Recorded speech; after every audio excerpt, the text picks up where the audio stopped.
Well, hello everybody. This is Stan Gabruk again here in Puerto Vallarta with another more or less underground video fishing report. And if I don't put these out, it's because things may not be changing too much, and frankly, it's getting to be not difficult, but it's just me. We're pretty busy here, so I'm putting these out when things change. Getting on with it. Right now, we've seen some very interesting things. This year's been a La Nina year, and we never really saw the warm temperatures that we should have seen, and they never really got over 84, 85 degrees. I think maybe we saw a few days where we've seen something like 86, and I was thinking maybe we're moving into the warmer ranges like would be normal, which normally is a good and bad thing, but we never saw any of that. So right now, here we are in the beginning weeks of November, and water temperatures have dropped to 82 degrees. Which should be, in reality, over about 84 right now in a normal year. So the whales are coming back in. We're seeing a lot of krill out there, which is whale food. A lot of currents are coming in from that direction, and what we're seeing is, well, cool water. So cool water is scary. It makes you think that the warm water species will be leaving pretty soon. But right now, we have some interesting things happening. At Corbetena, we're seeing marlin, anywhere from about 300 to 600-700 pounds. Not too many blacks, mostly blues. The water never really got warm enough for the blacks. And we've got a lot of striped marlin. We're seeing 30 to 50 pound bull dorado, and I am not kidding you. Sailfish are out there as well, and who knows what else. A lot of bait, a lot of flying fish, a lot of sardines moving in. One of the big issues is krill. Magnifico the other day had 15, we call them tags. They were playing tag out there, so had 15 different dorado come out and tag the bait, and then turn around and leave. 4 of them took the bait, and their mouth was so full of krill that, they were just spitting krill. And why they would take a bait and they couldn't swallow another krill, you figure that one out. I mean, hell, they must have been smoking some fish marijuana or something, huh? So that's what's going on in Corbetena. The water is blue, but it's 82 degrees. So fish will hang around in that all day long, so it's no big deal. Yellowfin tuna are out there. It just depends on your luck of the draw. Right now, it's kind of a full moon. And if you're serious about yellowfin tuna, you want to make sure that you're out and you got your lines in the water, or you're jigging, or you're doing whatever you're going to do, mostly jigging, I would assume. You want to make sure you're out there before sunup. And if you're out there before sunup, anything's possible. You can see a 200-pound tuna out there. If you're trolling around midday in the morning, especially during a full moon, they'll probably be smaller. They're running from 20 to about 60 pounds. All this is happening about 10 to 12 miles north of the rock. And right now, that's probably your best bang for your fishing dollar. Definitely your best bang for your fishing fuel dollar. So that's what you got to do. You got to go out to the bank right now. It's just insane. Corbetena is on fire, but you would think that the bank would be doing walls out, but they're not. I put people out the other day for 12 hours. They couldn't find bait out there. It was just a disaster. So, nobody's really been going out there. If you head out past the bank, you got a shot at tuna, but you have to be halfway, 3/4 of the way to the first of the Tres Marie Islands. I believe it's Cleopas. And that's a long haul. That's a long day. There is tuna out there, but nobody's really taking the trip, and we don't really hear anything that's going on out there. So we don't push it too much. If you want to roll the dice, it'll happen, but there you go. Coming a little closer in, the area right there at El Morro, which is about 28 miles out from Marina Vallarta.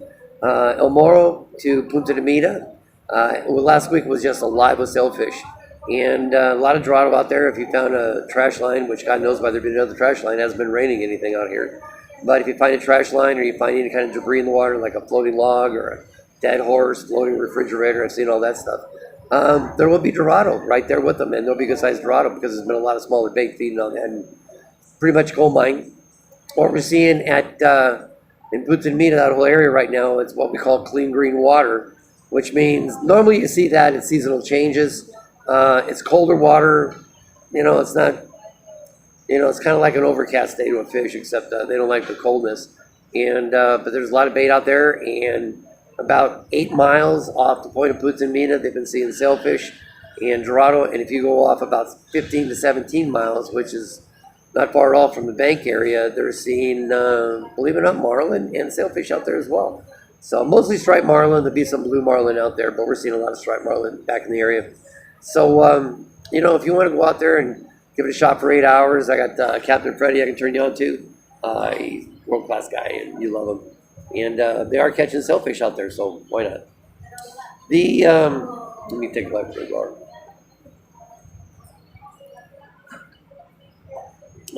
Too much yelling and too many cigars.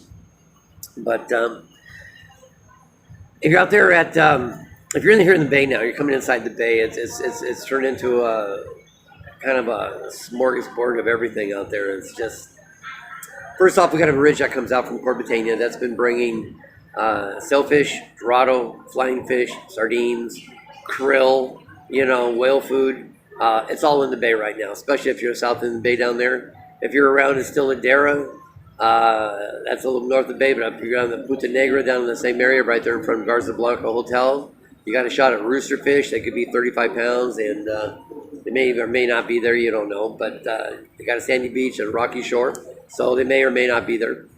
The beautiful thing about that is there's going to be dorado in the area, tuna in the area, and I'd say it's a free sailfish. I used to tell people there's no sailfish in the bay. Now I'm just completely changing my mind. People are catching them out there every day. They might be a little bit smaller, but they're out there and they're, small ones thrown back. Have fun. Jack Rebels are starting to move in the bay. That's an indication of colder water coming in. They're about 35 pounds, and the real demons. My fly fishing guys love them. Not the best tasting thing, but sticky fingers over at the far end of the marina, they have a way to make them taste pretty good. So don't throw them away. Keep one if you want to give it a try. You got nothing to lose. Sierra mackerels are coming back in. The numbers are picking up a little bit. The fish are actually big for Sierra mackerel. Would be in the neighborhood of 10 to 12 pounds, and they've been running about 12 pounds. That's the same stuff they send over to the northern European countries, and very good tasting, great ceviche. It's not like California mackerel at all. Bonita running about 20 pounds. That's good size in the bay. That's part of the tuna family. You catch bonita. It's not like California bonita. Keep it. It's good eating. You can take it into fajita bananas over there, drop the whole fish in the hot fat, and come out and eat it. Oh boy, I'll tell you, you'll love that stuff. What else can I say is going on out there? The water's 82 degrees, and well, what the heck? Out a little bit north up there by Nuevo Vallarta, they've got a lot of Jack Rebels starting to move in over there. And right now you can't go wrong. I don't really recommend 4 hours, but even in a 4-hour trip, you'll still catch fish and have a lot of fun. And if you come to Puerto Vallarta, you don't get on the water. It's kind of like going to Aspen and not getting on the mountain. It is, why not? Why? You got to get on the water. You miss part of the show. It's part of the deal. And right now we're seeing things are continuing. They have stopped the, I keep calling it a blockade, but it was a quarantine in Canada. And so everything's opened up down here. The Canadians are getting down here a little late, but they've had a beautiful winter up there. Fishing is absolutely incredible. And if you want to make a reservation, I don't care who you're going with, if you're going to make a reservation, make it early, because the good guys are being booked long before you show up. So that's about it this week. As always, if you have any questions, fire me an email. And I've had a few folks come in, say that they like these videos, and let's face it, they're nothing fancy. But it does seem to be the only real source of information about fishing here in Puerto Vallarta. Interesting thing, we have no sponsors in Puerto Vallarta. There's nobody down here sponsoring baloney, nothing. Back when we were winning tournaments back in 2000, 2001, we had a few different sponsors, and it brought a lot of attention to the area. But right now, Puerto Vallarta is pretty much ignored by the professional sport fishing world, and there's no real reason for that. But because it is, the prices here are really relatively fair. Fuel prices are high everywhere, and it's not a cheap thing. If you're counting pennies doing tours, fishing isn't something you want to do down here because it's an up and down thing. But if you've got the inclination, you've got the disposable income, you can go out on the water and you'll have a great time. And once you're out there, you'll come back for the rest of your life. So having said that, I'm just going to continue on and say this is Stan Gabruk again here in Puerto Vallarta, saying don't forget to catch your fish. And until next time, have a good life, huh? Make sure you do something today that's fun. How's the way?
Gracias.